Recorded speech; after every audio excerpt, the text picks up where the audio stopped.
রিয়া বলল, এর আগে তো এমন ঘটা করে অনুমতি নিতে না, তবে আজ কেন? তার পুরো কথা শেষ করতে না দিয়ে বললাম, আগে আপন ছিলেন, আর এখন আপনি আমার কেউ না, তাই আগের কথা টেনে কথা না বলাই ভালো। যাই হোক, বলেই ফেলিস, আমি আসলে জানতে চাচ্ছি আমার সাথে প্রতারণাটা করার কারণটা কি? কি এমন অপরাধ করেছিলাম যার জন্য আমাকে এরকম ভয়ঙ্কর একটা শাস্তি দেওয়া হলো? রিয়া বলল, সবকিছু তোমার ভাইয়ের কথাই করেছি। কথাটা শুনে আমি চমকে উঠলাম। তার মানে এটাতেও ভাইয়ার হাত রয়েছে? বললাম, মানে? রিয়া বলল, মানে তোমার ভাইয়ের সাথে আমার রিলেশন 3 বছর। আর একদিন হঠাৎ করে তোমার ভাইয়া আমাকে বলে তোমার জন্য নাকি মা তাকে ভালোবাসেনি, সব ভালোবাসা নাকি তুমি একাই পেয়েছো, এমনকি সব সম্পত্তি তোমার নামে করে দিবে। তাই সে তোমার সাথে আমাকে ভালোবাসার নাটক করতে বলে, তাই আমিও তার কথায় রাজি হয়ে যাই। রিয়ার কথা শুনে বেশ পাগলের মতো হাসতে ইচ্ছে করছে, হেসেও ফেললাম। আমার হাসি থেকে রিয়া বলল, হাসছো কেন? আমি বললাম, কাল দিন পর্যন্ত খুব অহংকার করে বলতে পারতাম আমার একটা আপন মানুষ ছিল, কিন্তু আজ যে সম্পূর্ণ একা হবো এটা কখনই ভাবিনি। এখন থেকে আমি শুধুই আমার। রিয়া বলল, তোমার কথাটা আর মানে বুঝতে পারলাম না। আমি বললাম, হ্যাঁ, তোমার শ্বশুর শাশুড়ি আমার নিজের বাবা মা নয়, দত্তক নিয়েছিল আমায়। ছোটবেলা ভালোবাসতো ঠিকই, কিন্তু এখন আমি তাদের কাছে ডাস্টবিনের আবর্জনা, আর বাকি রইল সম্পত্তি। আরে যেখানে আপন মানুষগুলো দূরে ঠেলে দেয়, সেখানে তার থেকে বড় কষ্টের আর কি বা হতে পারে? সম্পত্তি দিয়ে কি হবে যদি মনে সুখ না থাকে? জানো রিয়া, এ পরিবার থেকে যখন অবহেলা পাচ্ছিলাম, তখনই হুট করে তুমি আমার জীবনে প্রবেশ করলে, আর আস্তে আস্তে তুমি নিজে ভালোবাসার হাত বাড়িয়ে দিলে। তখন আমি আবার নতুন একটা পৃথিবী সাজাতে ব্যস্ত হয়ে পড়লাম। সবাই যখন আমাকে তাদের কাছ থেকে তাড়িয়ে দিল, তখন শেষে এসে তোমার কাছে দাঁড়ালাম। তুমি দরজাটা খুললে ঠিকই, হাতটাও বাড়িয়ে দিলে, কিন্তু শেষ মুহূর্তে এসে মুখের উপর দরজাটা বন্ধ করে দিলে। এখন আমার পৃথিবীতে কেউই রইল না। না পেলাম নিজের মা বাবার ভালোবাসা, না পেলাম টাকাতে কিনে নাও মা বাবার ভালোবাসা, আর না পেলাম প্রিয় মানুষটার ভালোবাসা। আমার জীবনটা কতটা রঙিন, তাই না রিয়া? চারদিকে শুধু সুখ আর সুখ। আমার সাথেই কেন এমন হলো বলতে পারো? রিয়া অবাক হয়ে জিজ্ঞেস করলো, নিচে যারা আছে তারা তোমার আপন মা বাবা না? আমি বললাম, কেন? সবকিছু যখন বলেছে তখন এটাও নিশ্চয়ই বলেছে। রিয়া বলল, তুমি এতিম এটা কখনো বলেনি। রিয়ার দিকে তাকিয়ে দেখি কার চোখ দিয়ে অনর্গল পানে পড়েই চলছে। বললাম, রিয়া, করুণা হচ্ছে আমার প্রতি? রিয়া আমার পা জাপটে ধরে কাঁদতে কাঁদতে ক্ষমা চাইতে লাগলো। তুমি প্লিজ আমাকে ক্ষমা করে দাও। বিশ্বাস করো, আমাকে ভুল বুঝিয়ে এসব করানো হয়েছে। আমি জানতাম না যে তুমি এতিম। এই আপনার বুদ্ধি লুকিয়েছে নাকি? দেবরের পায়ে ধরে আছেন কেন? আর আমি এতিম জানলে নাটক করতে না? কিন্তু বাবা মা আছে জেনে নাটক করছো কেন? কষ্টটাকে শুধু বাবা মাই মোচন করে দিত। এটা কেমন চিন্তা তোমার? তোমার দেওয়া কষ্ট কেন আমার বাবা মা মোচন করবে? পা থেকে ওঠো তাড়াতাড়ি, কেউ দেখে ফেলবে, পরে তোমার এই সম্মানে আঘাত আসবে। রিয়া বলল, আগে বলো তুমি আমাকে ক্ষমা করে দিয়েছ? আমি বললাম, কি আজীব ব্যাপার তাই না? কষ্ট দিচ্ছ নিজের ইচ্ছায়, আবার ক্ষমা করতে বাধ্য করছো। নিয়তির কি খেলা? তোমাকে জায়গা দিয়েছিলাম বুকের অতল গহীনে, আর আজ রয়েছো তুমি আমার পায়ে। একেই বলে সুখে থাকতে ভূতে কিলা। প্লিজ পাটা ছেড়ে ওঠো। রিয়া পা থেকে উঠে দাঁড়ায়। চলে আসতে যাব, ঠিক তখনই রিয়ার ফুপিয়ে ফুপিয়ে কান্নার শব্দ পেলাম। দীর্ঘ 2.5 বছরের সম্পর্কে কার ওপর যতবারে রাগ করেছি, ততবারে সে এভাবে ফুপিয়ে ফুপিয়ে কান্না করে আমার রাগ ভাঙিয়েছে। সেসব তো সবই মিথ্যা ছিল। আজও কি সে মিথ্যা কান্নার মায়ে জড়াতে চায় আমায়? প্লিজ আমাকে মাফ করে দাও গুড্ডু, বলে আবার ফুপিয়ে ফুপিয়ে কেঁদে ওঠে মেয়েটা। রিয়া আমাকে ভালোবেসে গুড্ডু নামে ডাকত। ওর চোখের পানে কেন জানি আমি সহ্য করতে পারি না। মনের ভিতর অজানা এক চিনচিন ব্যথা অনুভব করছে। হিতাহিত জ্ঞান হারিয়ে রিয়াকে জড়িয়ে ধরলাম। সে আমাকে ভালো না বাসলেও আমি তো তাকে বেসেছি। আমিও যদি তাকে কষ্ট দেই তাহলে আমাদের মধ্যে পার্থক্য রইল কি? আমি তো সত্যি ভালোবেসেছি, তাই আমার উচিত তাকে ক্ষমা করে দেয়া। রিয়ার কপালে ছোট্ট একটা চুমু দিয়ে বললাম, আচ্ছা, ক্ষমা করে দিলাম তোমায়। দোয়া রইল তোমার জীবনের প্রতিটা কোণা সুখ দিয়ে ভরে উঠুক। আমি জানি এখানে থাকলে আমাদের সম্পর্কটা একদিন পরকীয়ায় পরিণত হবে, তাই আমাকে এখান থেকে দূরে কোথাও চলে যেতে হবে। 2 দিন পর সবার কাছ থেকে বিদায় নিয়ে চলে এলাম ঢাকা শহরে। আসার সময় সবাই খুশি হলেও রিয়ার চোখে জল ছিল। তাকে ইশারা বলেছিলাম কখনো কাঁদবে না, সবসময় মুখে হাসি জায়গা ফুটিয়ে রাখবে। তোমাকে হাসিতেই মানায়। তুমি হচ্ছ একটা গোলাপ গাছ, আর সেই গাছে ফুল ফুটা আবশ্যক। তারপর আজ 3 বছর পর নিজ শহরে পা রাখছি। পরনে পুলিশের ইউনিফর্ম, পদবিটা পেয়েছি ওসি সাহেবের। নিজের সরে পা রাখতেই পুরনো দিনের কথাগুলো লাফিয়ে মাথায় উঠল। রিয়াকে দেখার অদম্য ইচ্ছা জাগলো মনে, কিন্তু যেটা হারিয়ে যাবার সেটা তো হারিয়ে গেছে। তাই নিজের ইচ্ছাটাকে মাটি চাপা দিয়ে থানায় চলে গেলাম। সবাই খুব সুন্দর করে সম্মান জানালো। আমাকে আমার আসন দেখে দেয়া হলো। আমি আরামসে সেখানে বসলাম। কিছুক্ষণ পর একটা মেয়ের কণ্ঠ শুনে মাথা তুলে তাকালাম। মেয়েটা আমাকে দেখে অবাক হয়েছে মনে হলো। নেম প্লেটে লেখা উপমা। নামটা দেখে আমিও অবাক হলাম। এটা সেই উপমা, যে উপমাকে আমি অনেকদিন যাবৎ খুঁজছি। পরক্ষণে ভাবলাম, আরে দূর, এটা তো কখনই হতে পারে না। কারণ যে উপমা আমাকে বাঁচিয়েছে সে একটু মোটা ছিল, কিন্তু এই উপমা তো একেবারে চিকন। মেয়েটার কথায় গোড় কাটল। স্যার, আমি উপমা, এই থানার এসআই।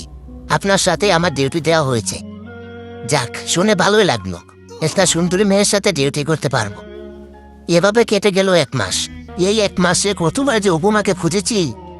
মনে পড়েছে, সেদিন বলেছিল সে প্রতিদিন রাতে ওই চাওয়ালার চাচার কাছে চা খেতে যায়। একবার সেখানে গিয়ে খোঁজ করলে মন তো হয় না। গেলাম রাত 2টার সময়, কিন্তু হতাশ হওয়া ছাড়া উপায় ছিল না। দোকান খোলা ছিল ঠিকই, কিন্তু উপমা নেই। আশেপাশে তাকিয়েও লাভের লাভ কিছুই হলো না। চাচার কাছে 1 কাপ চা চাই না। চাচা সাধারণভাবে তাকিয়ে আমাকে চা দেন। হয়তো চিনতে পারেনি। একদিনের দেখায় কি আর এতদিন মনে থাকে? তারও তো বয়স হয়েছে। চা খেতে খেতে চাচাকে জিজ্ঞেস করলাম, চাচা, ওই মেয়েটা কি এখন আর আসে না? চাচা হয়তো আমার কথাটা বুঝতে পারেনি, তাই বলল, কার কথা কইছে বাজান? আমি বললাম, আরে যে মেয়েটা প্রতিদিন রাত 2টোর সময় এখানে এসে চা খেত, সাথে কালো বাইক নিয়ে আসে। কথাটা শুনে চাচার মনটা একটু খারাপ হলো মনে হচ্ছে। কি হলো চাচা, মন খারাপ করলেন কেন? চাচা বলল, বাজান, মাইয়াটা আহে না অনেকদিন, খুব দেখবার মন চায়। বাপের মতো ভালোবাসতো আমায়, বলে চোখ দিয়ে 2 ফোঁটা পানি ঘুরে পড়ল। চাচার কাঁধে হাত রেখে বললাম, মন খারাপ করবেন না চাচা, সে একদিন আসবেই। মেয়ে কি কখনো তার বাবাকে ছেড়ে যেতে পারে নাকি? চিন্তা করবেন না, আর আমার জন্য দোয়া করবেন, আমি যেন তাকে খুঁজে পাই। তারপর চাচার বিল দিয়ে চলে আসি। সকালে ঘুম থেকে উঠে পার্কে গিয়ে একটু শরীরচর্চা করলাম। তারপর বাসার দিকে রওনা দিলাম। বাসার সামনে এসে আমি অবাক, উপমা গেটের ভিতরে। আরে মিস উপমা, আপনি এখানে কি করছেন? উপমা বলল, স্যার, কালকেই শিফট হয়েছে এখানে। তারপর কেটে গেল আরো কয়েকটা দিন। একদিন রাতে উপমা এবং আমি একসাথে ডিউটি শেষ করে বাসায় ফিরছিলাম। হঠাৎ মনে হলো সেই ব্রিজের কথা। ইচ্ছে হলো সেখানে যেতে, তাই 7-5 না ভেবে সেখানে গেলাম। উপমা জিজ্ঞেস করলো, কে কি স্যার, এখানে নিয়ে এলেন যে? আমি বললাম, একজনকে খুঁজতে। উপমা বলল, খুঁজে পেলেন? উপমার কথাগুলো বড় অদ্ভুত। কেন যেন মনে হয় মেয়েটা যেন না জানার ভান ধরছে। বললাম, সে যে শুধু ছুটে বেড়ায়, ধরা দিতেই চায় না। উপমা বলল, আচ্ছা স্যার, একটা প্রশ্ন করব? করুন। উপমা বলল, আপনি কি বিবাহিত? আমি একটা মুচকি হাসিতে জবাব দিলাম, বিয়ের কথা কখনো চিন্তা হয়নি। আমার কথা শুনে মেয়েটি মনে হয় খুশি হলো। সে আবারও প্রশ্ন করলো, কাউকে ভালোবাসেন? তার কথাটা শুনে মনটা খারাপ হয়ে গেল। মনে পড়লো পুরনো দিনের সেই স্মৃতিগুলো। একটা দীর্ঘশ্বাস ছেড়ে বললাম, একজনকে ভালোবাসতাম, কিন্তু সে আমাকে ছেড়ে চলে গেছে তার সুখের ঠিকানায়, যেখানে সে ভালো থাকবে। তারপর আবার জিজ্ঞেস করলো, এখন কাউকে ভালোবাসেন না? আমি বললাম, সেদিকে আর পা বাড়ানো হয়নি, তবে একজনকে খুব করে অনুভব করি। অদ্ভুত বিষয় হলো, সেই মেয়েটির নামও উপমা। উপমা বলল, আপনার এক্সকে খুব ভালোবাসতেন? আচ্ছা বাদ দিন না এসব, সে সুখে আছে তো থাক না। আমার ভালোবাসা পূর্ণতা পায়নি তো কি হয়েছে, সে সুখী হলেই হলো। তাকে তো আমি আমার সাথে সুখী দেখতে চেয়েছিলাম, আর সে সুখেই আছে, শুধু মানুষটা আলাদা। এতে ক্ষতির কি? আমার কথা শুনে মেয়েটা একটা লম্বা শ্বাস ছাড়ল। আমি জিজ্ঞেস করলাম, আপনার আবার কি হলো? উপমা হেসে দেয় আর বলে, ভাবছি স্যার। আমি বললাম, কি ভাবছেন? উপমা বলল, আপনি মানুষটা বড্ড অদ্ভুত। সাধারণত মানুষ তার প্রেমিক বা প্রেমিকাকে হারালে বা ছেড়ে চলে গেলে অভিশাপ দেয়, আর আপনি পুরাই উল্টো। আচ্ছা বাদ দিন। উপমা বলল, আরেকটা কথা বলি? আমি বললাম, এটা থানা নয় যে বারবার অনুমতি নিতে হবে। উপমা বলল, সেটা বললেই তো হয়, এত শক্তভাবে কথা বলার কি আছে? আরে উপমা আমার সাথে রেগে কথা বলছে, সাহস তো কম না। বললাম, আপনার তো সাহস কম না, আমার সাথে রেগে কথা বলেন? এত বড় সাহস কে দিল আপনাকে? উপমা তার মুখটা একদম আমার কাছে এনে বলল, এটা থানা নয় যে আপনাকে ভয় পেয়ে কথা বলবো। বাপরে, মেয়ে তো একেবারে আগুন। এসআই হয়ে উসিকে ফাপড় দেয়। আমার দামার কই থাকলো। যাই হোক, বলে ফেলি, আপনি যাকে অনুভব করেন তাকে যদি খুঁজে পান তাহলে কি করবেন? আমি বললাম, একেবারে বিয়ে, যদি সে রাজি হয়। উপমা মনে হয় কথাটা শুনে অনেক খুশি হলো। এটা ভালো বলেছেন, প্রিয় মানুষকে হারিয়ে যেতে দিতে নেই। একবার হারিয়ে গেলে সারা জীবন আফসোস নিয়ে কাটাতে হয়। আমি বললাম, নিয়তি বড়ই অদ্ভুত। কেউ কি আর ইচ্ছে করে তার প্রিয় মানুষকে হারায়? তারা নিজের রং বদলিয়ে নতুন রঙের ছোঁয়ায় ডুব দেয়, হারিয়ে যায় সেই রঙের অতল গভীর। জীবনটাই কেটে গেল কষ্টের সাগরের দেশে, সব সয়ে গেছে। উপমা বলল, কষ্ট পাবেন না, জীবনে এমন একটা মুহূর্ত আসবে তখন শুধু সুখ আর সুখ। দেখবেন একদিন সুখের রাজ্যে বাসবেন, কারণ দুঃখের পরেই সুখ আসে। দুঃখ তো একটা পরীক্ষা মাত্র। পুর কথাগুলো শুনে বললাম, আপনার কথাগুলো খুব পরিচিত মনে হচ্ছে। উপমা বলল, হতেও পারে। আচ্ছা, সেই মেয়েটা যদি দেখতে কুৎসিত হয় তবু কি তাকে বিয়ে করবেন? আমি একটা হাসি দিয়ে বললাম, চেহারা দিয়ে আর কি করব? যদি মনটাই হয় বিষাক্ত, সে কুৎসিত হোক বা সুন্দর, এতে আমার কিছুই যায় আসে না। তার মনটা অনেক সুন্দর। একটা মানুষ কতটা ভালো হলে এর জন্য প্রাণ বাঁচিয়ে তাকে বাঁচতে শেখায়। সে আর যাই হোক, আর 5টা মেয়ের মতো বেইমানি করবে না। যদি সে কুৎসিত হয় তাহলে আমার জন্যই ভালো হবে। উপমা অবাক হলো শেষের কথাটি শুনে। বলল, কুৎসিত হলে ভালো হবে কেন? আমি বললাম, কেননা আজকের দিনে পরকীয়া অনেকটাই বেড়ে গেছে, আর এগুলো সুন্দর মেয়েরাই বেশি করে।